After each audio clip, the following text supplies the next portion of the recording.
Assalamualaikum warahmatullahi wabarakatuh. Perkenalkan, nama saya Alika Zahra Aurelia dengan nomor NPM 100 400 2008 dari Fakultas Hukum Universitas Islam Bandung di bawah bimbingan Dr. M. Husnisyam SHLLM. Di sini saya akan mempresentasikan tentang penelitian saya yang berjudul Perlindungan Hukum Terhadap Anak Korban Aborsi Akibat Pemerkosaan Sedara menurut Undang-Undang Nomor 17 Tahun 2023, Studi Kasus Putusan Nomor 5, garis miring Pitsus, Anak garis miring 2018 garis miring PNN. 2017, kasus kekerasan seksual Inkes mencatat angka yang tertinggi dibandingkan dengan bentuk kekerasan seksual lainnya, bahwa menurut catatan tahunan 2021 ada total 215 kasus pemerkosaan insest yang terjadi di Indonesia. Fenomena yang terjadi di Jambi, di mana korban hamil dan kemudian menggugurkan kehamilannya di usia 12 minggu. Pengadilan Muara Bulian menjatuhkan hukuman penjara bagi korban aborsi pemerkosaan yang berusia anak-anak selama 6 bulan penjara karena terbukti melakukan aborsi.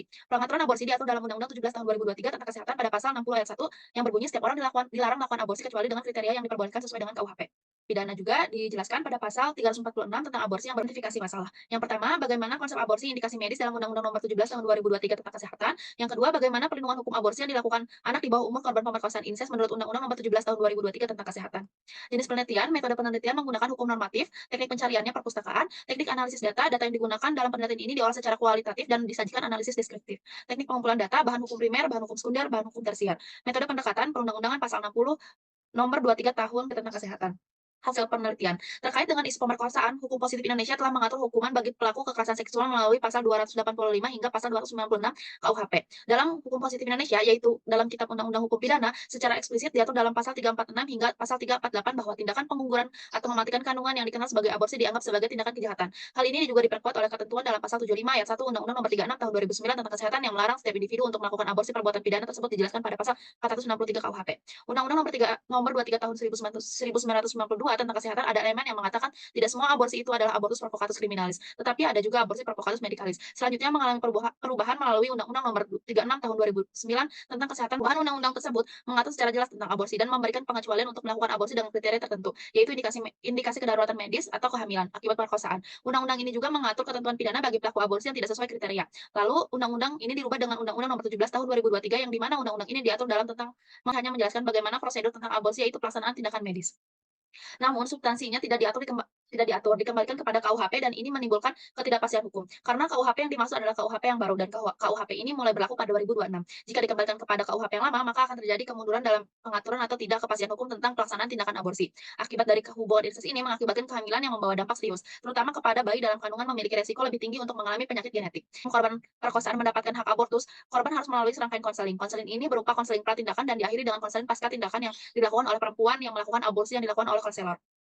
Dalam kasus ini diterapkan asas transitior. Prinsip tersebut mengatur mengenai pemberlakuan hukum dalam situasi di mana terjadinya perubahan dalam perundang-undangan setelah suatu tindak pidana dilakukan. Penting untuk menegakkan aturan yang mampu memberikan jaminan kepastian hukum, khususnya terkait nasib korban berdasarkan perundang-undangan yang berlaku. Pada perlindungan hukum bagi korban di Indonesia terdapat upaya preventif dan referensif yang dilakukan oleh masyarakat serta pemerintah untuk melalui aparat penegakan hukum.